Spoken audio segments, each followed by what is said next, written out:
या कडाक्याच्या उन्हामुळे बऱ्याचदा आपल्याला थकल्यासारखं जाणवतं, कमजोरी जाणवते. तुम्हाला माहिती आहे का हे असं का होतं? कारण आपल्याला उष्णता सहनच होत नाही.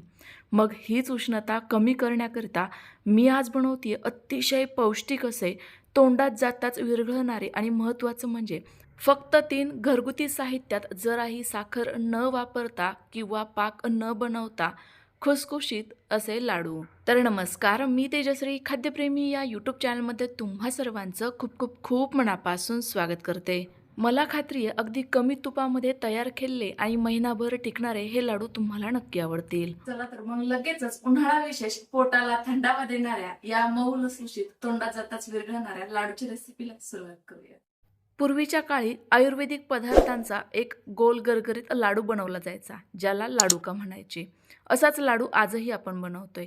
त्याकरिता मी या ठिकाणी 250 ग्रॅम मुगाची डाळ आणि त्याचसोबत 200 ग्रॅम बारीक चिरलेला गूळ घेतलाय. आता तुम्ही म्हणाल, गूळ हा उष्ण असतो, तो उन्हाळ्यात कसं काय चालेल? तर त्याचं कारणही तुम्हाला पुढे सांगते. आता आपण ही मुगाची डाळ खमंग खरपूस भाजून घेऊ. भाजण्यासाठी मी ती कढाईमध्ये काढून घेतली. सोबतच 2 चमचे साजूक तूप घातलं.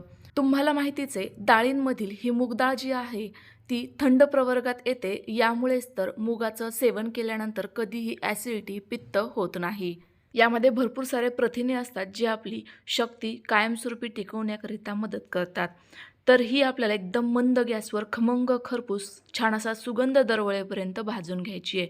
बघा, एकसारख्या रंगावर हलकासा तांबूस रंग आला की समजायचं डाळ भाजली गेली. गॅस बंद करूयात आणि ही एका ताटामध्ये काढून घेऊयात, जेणेकरून ही पटकन थंड होईल. कारण ही ना आपल्याला मिक्सरला दळून घ्यायची आहे.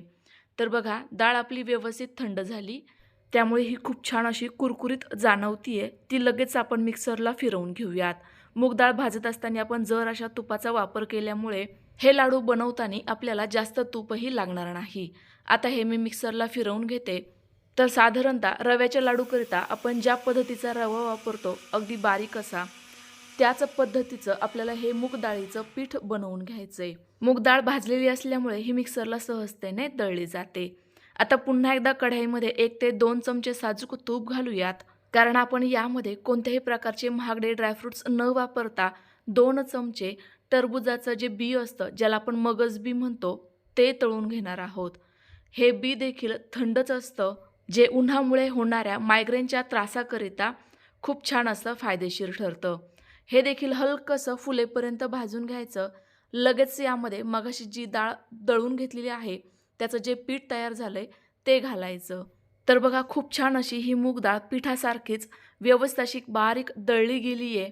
आता आपण एवढ्याशाच तुपामध्ये हे पीठ छान असं खमंग खरपूस भाजून घेऊ. सुरुवातीला तुम्हाला हे खूपच कोरडं जाणवेल, पण जसजसं तुम्ही हे भाजत जाल तसतसं याला हलकासा ओलसरपणा येईल. पीठ भाजत असताना गॅसची फ्लेम एकदम मंदच ठेवायची, ज्यामुळे पीठ खमंग खरपूस भाजलं जातं आणि ते अजिबात तळाला करपत नाही. तर बघा, या पद्धतीने पीठ छान असं खमंग भाजून झालं. याला हलकासा डार्क रंग आल्यासारखा दिसत असेल. आता यामध्ये घालूयात फक्त 2 चमचे केसर दूध. यामुळे एकतर लाडूंना रंग छान येईल आणि दुसरं म्हणजे आपलं पीठ देखील आणखी जास्त खमंगरित्या भाजलं जाईल. लाडू खाताना अजिबात टाळूला चिकटत नाही. पण हे दूध घातल्यानंतर बऱ्याचदा पिठाच्या गाठी झाल्यासारख्या जाणवतात. तर याच गाठी मोडण्याकरिता मी या ठिकाणी ग्लासाची मदत घेणार आहे आणि ग्लासाच्या मदतीने या गाठी अशा पद्धतीने फोडून घेणार आहे. बघा, किती सहजतेने आपलं पहिल्यासारखंच हे पीठ तयार झालंय आणि अगदी व्यवस्थित एकसारखं भाजलं गेलंय. आता आपण गॅस बंद करूयात. आता गॅस बंद जरी केला असला तरी देखील आपलं पीठ, कढाई दोनही अगदी गरम आहे.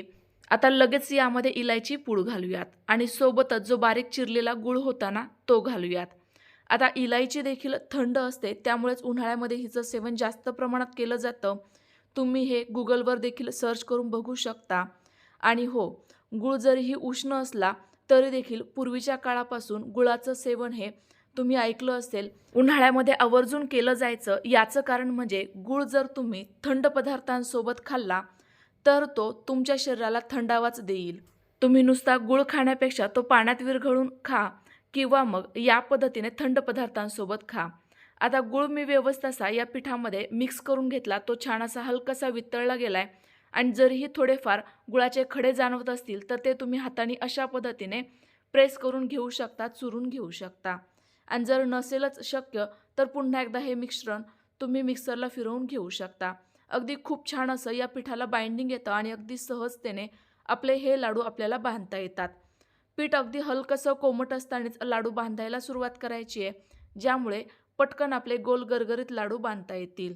बनवायला अतिशय सोपे असणारे हे लाडू तुम्ही तुमच्या मुलांना, घरामध्ये जर आजारी व्यक्ती असतील त्यांना, किंवा मग जर तुम्ही प्रेग्नंट महिला असताल तरी देखील बनवून खाऊ शकता. अतिशय पौष्टिक आहे, पचायला हलके आहेत आणि तरी देखील इतर आहाराच्या तुलनेमध्ये तुम्हाला यामधून भरपूर सारी ऊर्जा मिळणार आहे. त्यामुळे तुम्ही हे लाडू आवर्जून नक्की बनवून बघा. यामध्ये आपण ड्रायफ्रुट्स घातलेले नाही आहे, कारण ड्रायफ्रुट्स देखील उष्णच असतात आणि जर तुम्हाला यामध्ये ड्रायफ्रुट्स वापरायचे असतील तर ते रात्रभर पाण्यामध्ये भिजवा आणि नंतर मग त्याची साल वगैरे काढून छान असे तुपामध्ये परतवून यामध्ये घाला, ज्यामुळे ड्रायफ्रुट्समधील देखील उष्णता कमी होईल. तर बघा, घेतलेल्या साहित्यांमध्ये साधारणतः 12 ते 13 लाडू मध्यम साईजचे तयार होतात. यातील फक्त एक लाडू जर तुम्ही दररोजच्या आहारामध्ये तुम्ही समावेश केला तर नक्कीच तुमची एनर्जी भरून निघणार आहे. उन्हाळ्यामध्ये अजिबात थकवा जाणवणार नाही आहे.